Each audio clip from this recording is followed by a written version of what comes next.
இடுப்பு முதல் கால் வரை அடிக்கடி மின்சாரம் போல் இழுக்குதா? எந்த நோயின் அறிகுறி தெரியுமா? சிலருக்கு உறங்கி எழுந்ததும் கால் இடுப்பெல்லாம் மின்சாரம் போல் சுர்ரென்று வழிவரும். இதை சாதாரணமாக எடுத்துக்கொள்ளக் கூடாது. தொடர்ந்து கவனிக்காமல் விட்டால் நடப்பதை பாருங்க. கால் மறுத்து போவது, ஊசி குத்துவது போல சுட்டெரிக்கும் வலி, சில நேரங்களில் தீப்பொறி பாய்வது போல எரிச்சல் ஏற்படும். இந்த வலியால் பாதிக்கப்படுபவர்கள் நடக்க நிற்க கூட சிரமப்படுவார்கள். பலருக்கு இரவில் தூங்கக்கூட முடியாமல் போகும். ஆரம்பத்தில் சுமாரான இடுப்பு வலியாக தெரிந்தாலும் கவனிக்காமல் விட்டால் அது மெதுவாக சியாட்டிகா வலியாக மாறிவிடும். இந்த வலிக்கு காரணம் முதுகுத்தண்டில் உள்ள தண்டுவட எலும்புகளுக்கிடையே இருக்கக்கூடிய டிஸ்க் என்ற மென்மையான அமைப்புத்தான்.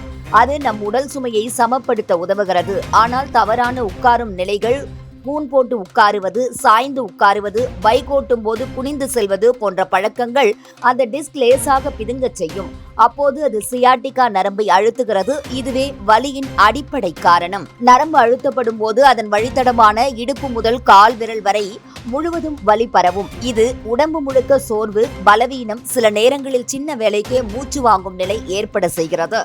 உடலின் இயல்பு இயக்கம் தடுமாறுவதால் சாதாரண வேலைகளும் கடினமாக உணரப்படுகின்றன.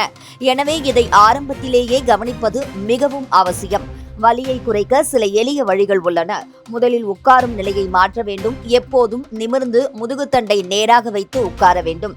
வேலை செய்யும் இடத்தில் சாய்ந்து உட்காரும் பழக்கத்தை விட்டுவிட வேண்டும். இதுவே பாதி பிரச்சனையை குறைக்கும். அடுத்ததாக உணவில் கவனம் அவசியம். புளிப்பான உணவுகள், வாயுவை உண்டாக்கும் கடலை வகைகள், குளிர்ச்சியான பானங்கள் ஆகியவற்றை தவிர்க்க வேண்டும். இவை வலியை அதிகரிக்கும். வெளிப்புற சிகிச்சைகளும் சிறந்த பலனளிக்கின்றன.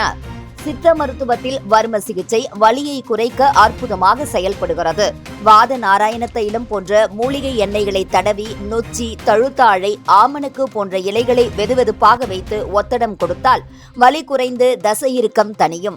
கிராமங்களில் பலரும் இதனை பின்பற்றி நல்ல பலன்களை பெற்றுள்ளனர். மெத்தென்று குழியடிக்கும் படுக்கைகளை தவிர்த்து சற்றே கடினமான படுக்கைகளை பயன்படுத்த வேண்டும்.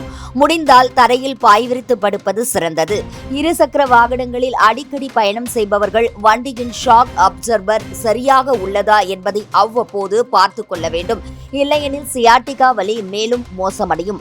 சியாட்டிகா வலி அலட்சியப்படுத்தக் கூடாத ஒன்று. ஆரம்பத்தில் சரியான கவனிப்பு எடுத்தால் சுலபமாக கட்டுப்படுத்தலாம். உட்காரும் பழக்கம், உணவு முறை, வெளிப்புற சிகிச்சை, சரியான படுக்கை இவற்றை இணைத்து பின்பற்றினால் இந்த நரம்பு வலியிலிருந்து விடுபட்டு ஆரோக்கியமான வாழ்வை வாழலாம். இந்த வலி நிரந்தரமான தண்டனை அல்ல. சரியான முறையில் கவனித்தால் முழுமையாக குணமாகும்.